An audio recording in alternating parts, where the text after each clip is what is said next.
नहीं बर्तमान तो आम जनक आनिक पचरा उचरा करूँ। चांचल्य घटना शिक्षकों को मरणात्मक आक्रमण। गत काली अपराह्न 4:30 पाखापाखि आमर जड़े शिक्षक जे कि बुरमुंडा स्कूल रे टीचर अच्छा सत्यनारायण पटेल से जो स्कूल घर को फेरुले घर शिका भंगा पुईतला थाना अंडर से फेरला बेले किसी दुर्वृत्त आक्रमण करते भाई कांची नारायण पटेल अभियोग करते सदर थाना रे।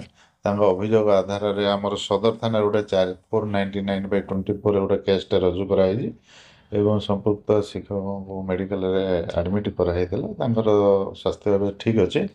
बाकी तदंत प्राथमिक तदंतर से तो क्या चिन्ह ना जहाँ जना पड़ी पचरा उचरा समय से अननोन बोली एफआईआर देते पचरा उचरा समय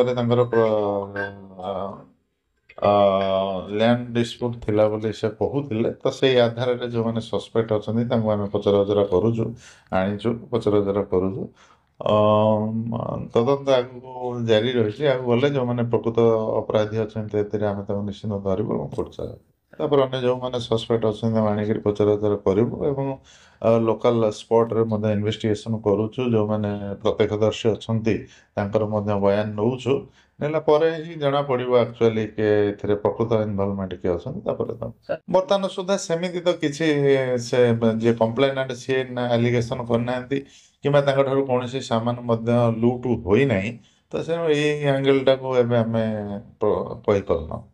आक्रमणर कारण अस्पष्ट स्कूल रु फेरुथुवा बेले शिक्षकों को मरणात्मक आक्रमण सूचना अनुसार शिक्षक जनक हेले बुरमुंडा हाईस्कूल रे पीटी शिक्षक सत्यनारायण पटेल।